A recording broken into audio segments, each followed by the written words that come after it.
Okay, so പുള്ളിയുടെ P സിക്ക് എത്തിയിരിക്കുന്നത് 5600G ആണ്, ഇൻറ്റഗ്രേറ്റഡ് ഗ്രാഫിക്സ് ഉള്ളത്. അപ്പോൾ 3060 അല്ലെങ്കിൽ 2060 അപ്ഗ്രേഡ് ചെയ്യാനാണ് പ്ലാൻ. അപ്പോൾ എന്ത് ചെയ്യണം എന്നുള്ള രീതി നോക്കുവാണെങ്കിൽ ഫസ്റ്റ് ഓൾറെഡി എക്സിസ്റ്റിംഗ് ആയിട്ട് AMDയുടെ ഡ്രൈവേഴ്സ് എൻ്റെ അത് കാണും. സോ എല്ലാ ഡ്രൈവേഴ്സും ഒന്ന് ക്ലീൻ റിമൂവ് ചെയ്യാൻ വേണ്ടി ഡിസ്പ്ലേ ഡ്രൈവർ അൺഇൻസ്റ്റാളർ എന്ന് പറഞ്ഞ ടൂളുണ്ട്, DDU എന്ന് പറഞ്ഞ ടൂള്. ഈ ടൂളിൽ എങ്ങനെയാണ് യൂസ് ചെയ്യുന്ന ഒരു വീഡിയോസ് നമ്മൾ ഓൾറെഡി ചെയ്തിട്ടുണ്ട്. അപ്പം അത് യൂസ് ചെയ്തിട്ട് ഫുള്ള് കളയുക, ഡ്രൈവേഴ്സ് കംപ്ലീറ്റ്ലി റിമൂവ് ചെയ്യുക. റിമൂവ് ചെയ്തിട്ട് NVIDIAയുടെ ഫ്രഷ് ആയിട്ടുള്ള ഡ്രൈവേഴ്സ് ഇൻസ്റ്റാൾ ചെയ്യുക. ഓക്കെ, ഇത് ചെയ്യുമ്പോഴത്തേക്ക് ഒട്ടുമിക്ക പ്രോബ്ലംസ് ഒന്നും ഇല്ലാത്ത രീതിയിൽ സ്മൂത്തായിട്ട് തന്നെ നമുക്ക് ചെയ്യാൻ പറ്റും.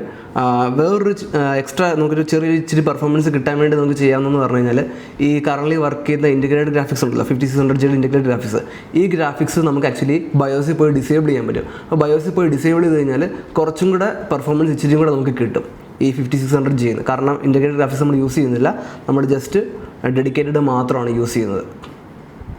ഇതുപോലെ നിങ്ങൾക്ക് PCSനെ പറ്റി ഡൗട്ട്സും ക്വസ്റ്റ്യൻസും ഉണ്ടോ? Please comment down below.